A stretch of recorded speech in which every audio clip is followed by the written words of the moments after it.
Started.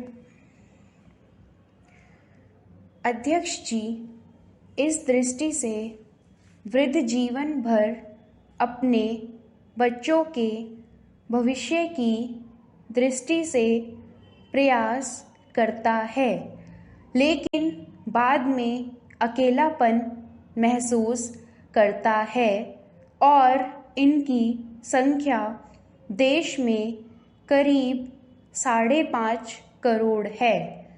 मैं यह चाहूँगी कि उनके लिए कोई राष्ट्रीय नीति बननी चाहिए।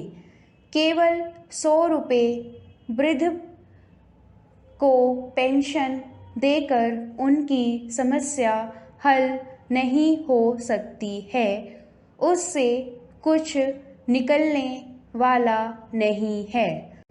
इनका जो अकेलापन है उसको व्यवसाय दे सकें, उनको सामाजिक संस्थाओं में काम दे सकें, उसके लिए कोई राष्ट्रीय नीति होनी चाहिए और समाज कल्याण की योजनाएं विफल हो जाएं तो वे मानसिक रूप से अपने आप को अकेला महसूस नहीं करें और समाज की उन्नति में अपना योगदान दे सकें।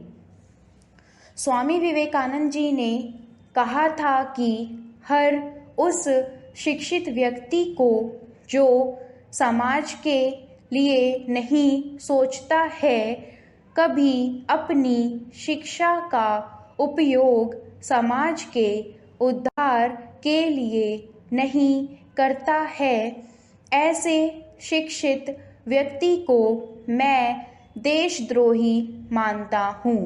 अगर शुरू से ही इस प्रकार से संस्कार बच्चों में डाले जाएं, तो ही कल्याण मंत्रालय का कार्य सही रूप से सफल हो जाता है।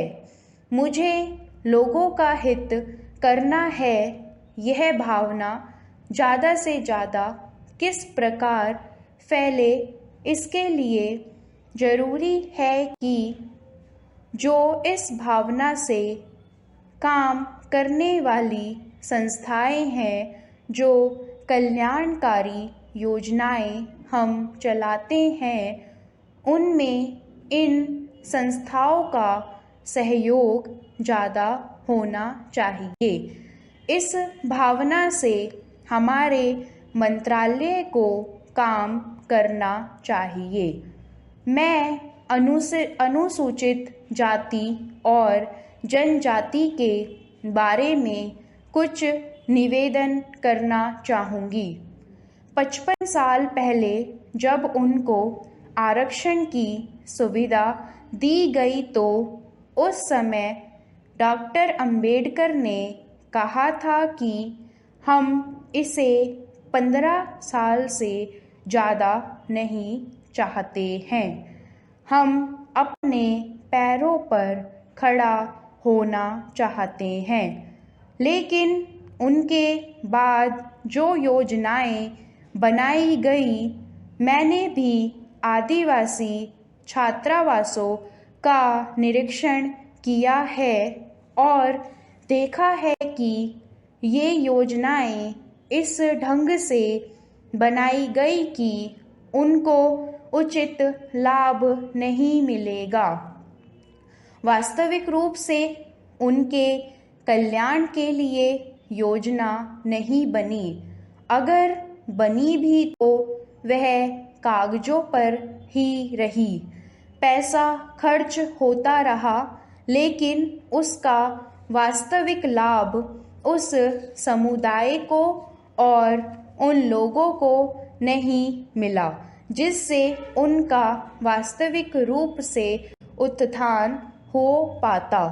इस साल हम बालिका वर्ष मना रहे हैं, हमें इस पर सोचना होगा। अध्यक्ष जी, मध्य प्रदेश सरकार ने आदिवासी बालिकाओं की स्वास्थ्य की दृष्टि से योजना बनाई है कि जहाँ जहाँ उनके छात्रावास हैं उनका वहाँ स्वास्थ्य का परीक्षण होगा और वहीं उनका उपचार किया जाएगा। कई केंद्रों में शिशु सदन भी बने हैं, लेकिन वहाँ बच्चों के स्वास्थ्य का परीक्षण नहीं होता है। इसलिए जिस प्रकार मध्य प्रदेश सरकार ने यह कार्यक्रम अपने हाथ में लिया है, मैं चाहूँगी कि अपनी सरकार भी इस दृष्टि से सोचे। केवल अनुदान देने की बात ही नहीं होनी चाहिए, उनको अपने पैरों पर खड़ा करने की दृष्टि से योजना का निर्माण करना चाहिए। जैसे विवेकानंद जी ने कहा था कि हम अपने आप को देशद्रोही नहीं माने, इस दृष्टि से योजनाएं बनानी चाहिए और वृद्धों के लिए राष्ट्रीय नीति होनी चाहिए, जिससे उनको अकेलापन महसूस ना हो। केवल 100 या 150 रुपये की पेंशन देने के बाद हम अपने कार्य की इति समझ लें, यह नहीं होना चाहिए। अगर हम इन सब बातों को सोचें तो हमारे मंत्रालय का जो उद्देश्य है बहुजन हिताय बहुजन सुखाय, वह फलीभूत हो सकेगा। हमें गरीबों, आदिवासियों और अनुसूचित जातियों के लिए पूरी तरह से सोचकर उनके हित की योजनाएं बनानी चाहिए और उनका उद्धार करना चाहिए। माननीय सभापति महोदय, सर्वप्रथम मैं माननीय मंत्री जी को श्रम मंत्रालय का कार्यभार संभालने के लिए बधाई देना चाहता हूँ। वे युवा हैं और अति परिश्रमी हैं। मैं आशा करता हूँ कि उनकी कार्यावधि के दौरान श्रमिकों का जीवन स्तर बेहतर होगा।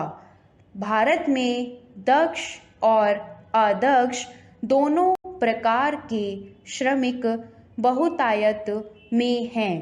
हम औद्योगिक दृष्टि से अति विकसित राष्ट्रों में से भी एक हैं।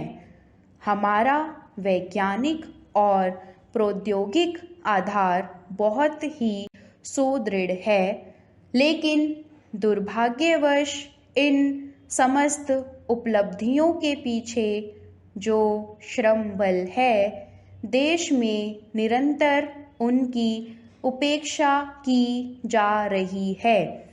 दिन प्रतिदिन उनके जीवन स्तर में गिरावट आती जा रही है। चाहे कोई वैज्ञानिक आत्महत्या करे अथवा किसी बंद मिल में मजदूर भूखा मरे, इससे सरकार द्वारा बरती जा रही उपेक्षा प्रमाणित होती है। देश में अनेक उद्योग रोपण इकाई के रूप में बंद हो रहे हैं।